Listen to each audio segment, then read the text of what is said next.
आइए दोस्तों, कल हम लोग पढ़े थे भारत का जो सामान्य परिचय उसमें क्षेत्रफल के बारे में। आज हम लोग पढ़ेंगे इसके अक्षांशीय विस्तार के बारे में। तो अक्षांशीय विस्तार के बारे में हम लोग ध्यान से पढ़ेंगे। क्या है दोस्तों? भूपृष्ठ एवं भूपृष्ठ पर विषुवत रेखा से उत्तर या दक्षिण दिशा में स्थित किसी भी बिंदु की पृथ्वी के केंद्र से मापी गई जो कोणीय दूरी को अक्षांश कहा जाता है। पृथ्वी के केंद्र से मापी गई कोणीय दूरी को क्या कहते हैं? अक्षांश कहते हैं।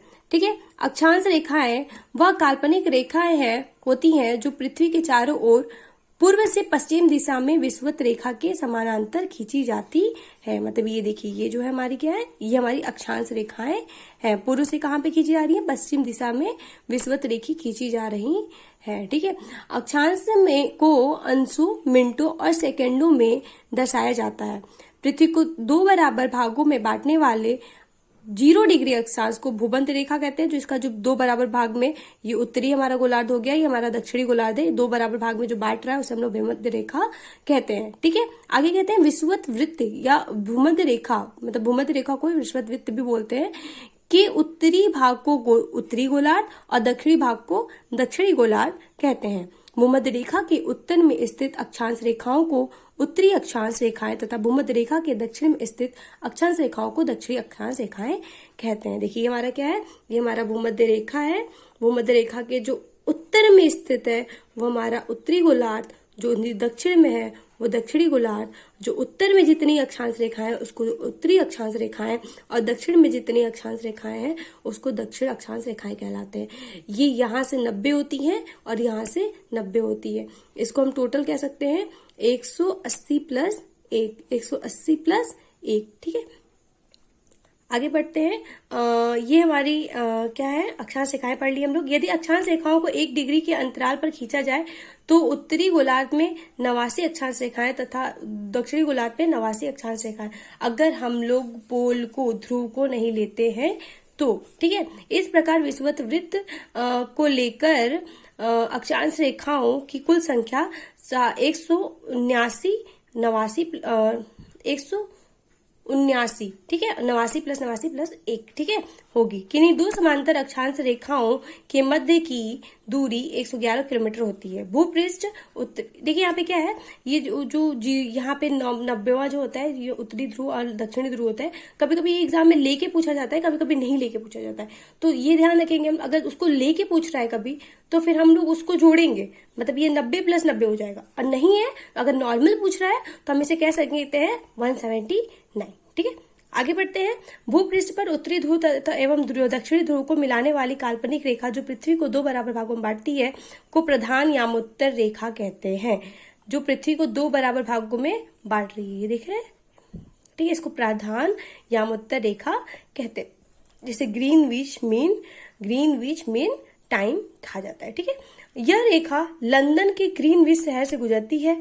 प्रधान यामोत्तर रेखा को 0 डिग्री देशांतर भी कहा जाता है। प्रधान यामोत्तर के पूर्व एवं पश्चिम में उत्तरी ध्रुव एवं दक्षिणी ध्रुव को मिलाने वाली काल्पनिक रेखाओं को देशांतर रेखाएं कहा जाता है। देशांतर रेखाएं समांतर नहीं होती हैं।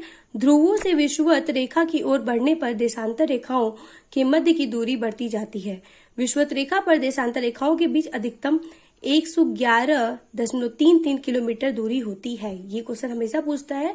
जो देशांतर रेखाओं की, विषुवत रेखा पे जो देशांतर रेखाओं की दूरी होती है ना, यहाँ पे जो ये देखिए, यहाँ पे विषुवत रेखा पे थोड़ा दूरी ज्यादा रहेगा, बीच के साइड ना ज्यादा रहेगा।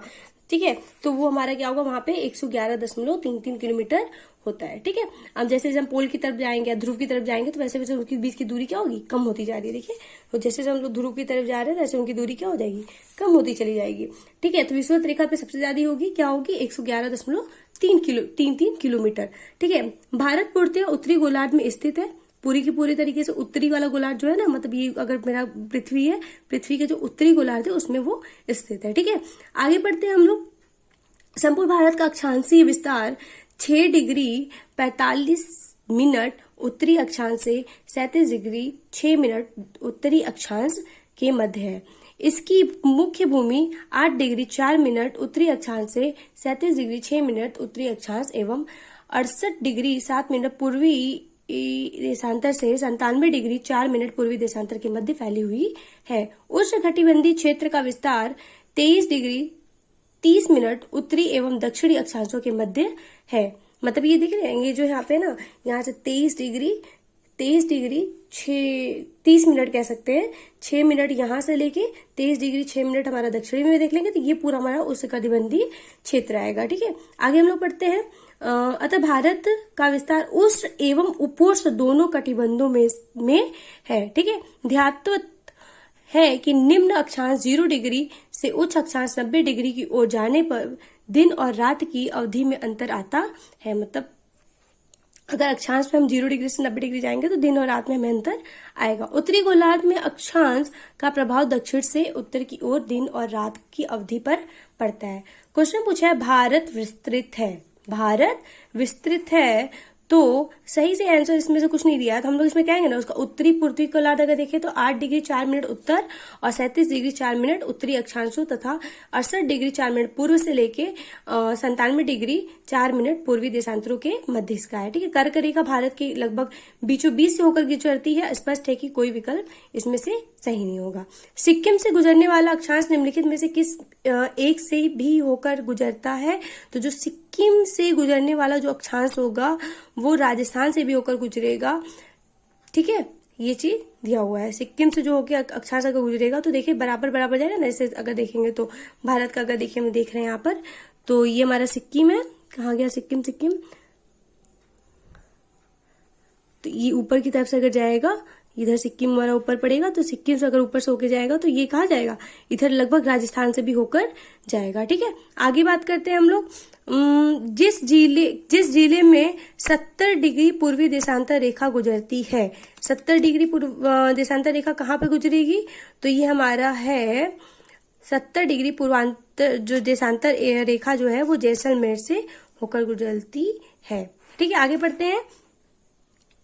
भारत एवं कर्क रेखा, तो कर्क रेखा के बारे में हम लोग दोस्तों नेक्स्ट वीडियो में पढ़ेंगे।